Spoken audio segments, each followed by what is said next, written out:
Susan Collins was in her bed linked to HR-4, a health robot that was produced by a US robot company. HR-4 was produced to check and regulate very old people's health. Susan Collins was not able to walk or move because of her age.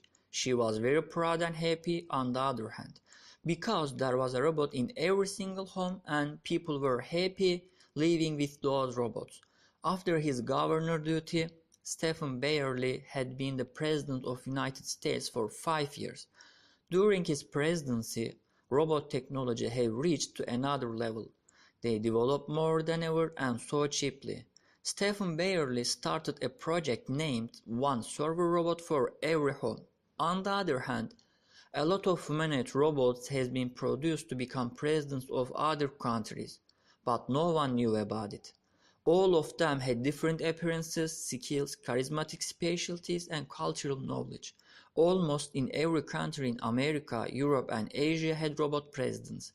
People were happy because these presidents had been doing their jobs based on 3 laws of robotics. Even they didn't know these presidents were not real humans. Stephen barely entered the room that Susan Collins stayed. Susan Collins looked at him proudly and said, "Welcome, Mr. President," being aware that she is one of the few people to know he is the most developed robot have been made to lead people.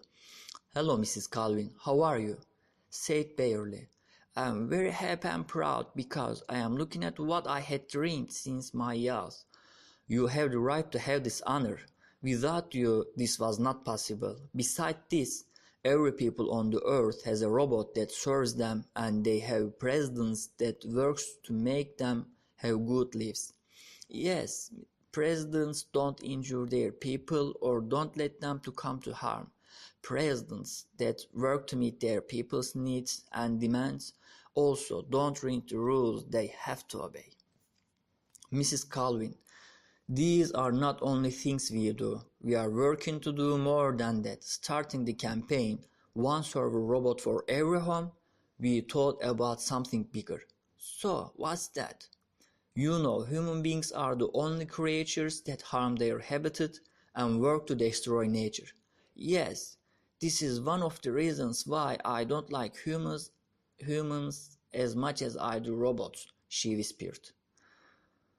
Stephen barely continued, "We have worked to not allow humans to harm themselves and others. After searching on this issue, we, with the other humanoid robots presidents of countries, realized that with human effect, nature can't be made better. For the good of people, we decided to do what without humans." Susan Collins was curious about what she will listen and asked, "So, how are you gonna do that?" Stephen barely started to explain. "The robots that we distributed to all homes have a specialty. They can link people to themselves and connect their minds to a virtual reality. We created a copy of the world and solar system. Beginning with Europe, we will link all people to this virtual world and they will not realize the situation. We will do it respectively for every country and don't let people to realize what's going on.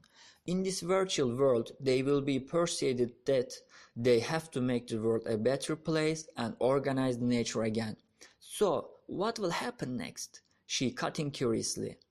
Bayerly continued, "We have all the data about the world and nature. We just need 3 years to clean and regulate the nature again. We are able to clone every creature now. Also, we can renew every plant and soil with robots.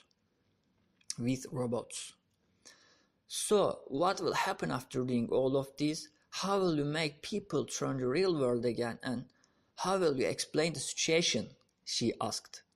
"This is the best part of it. In their virtual world, people will be doing what we do in the real one. They will work to clean and regulate the nature and after finishing it, they will reach the same results as we do in the real world. After that, their server robots will turn them to real world and they will feel like they just slept at night and woke up the normal day."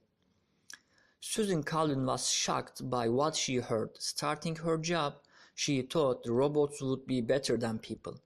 She thought that one day robots would be able to lead people, but it was more than she could imagine. While she was waiting for death in her bed, this could be the best news for her. Probably she won't be able to see what Stephen barely told it will happen, but she was so happy for the point robot technology reached. After talking a little more, Stephen barely left. Susan Collins was ready to die in peace in her bed.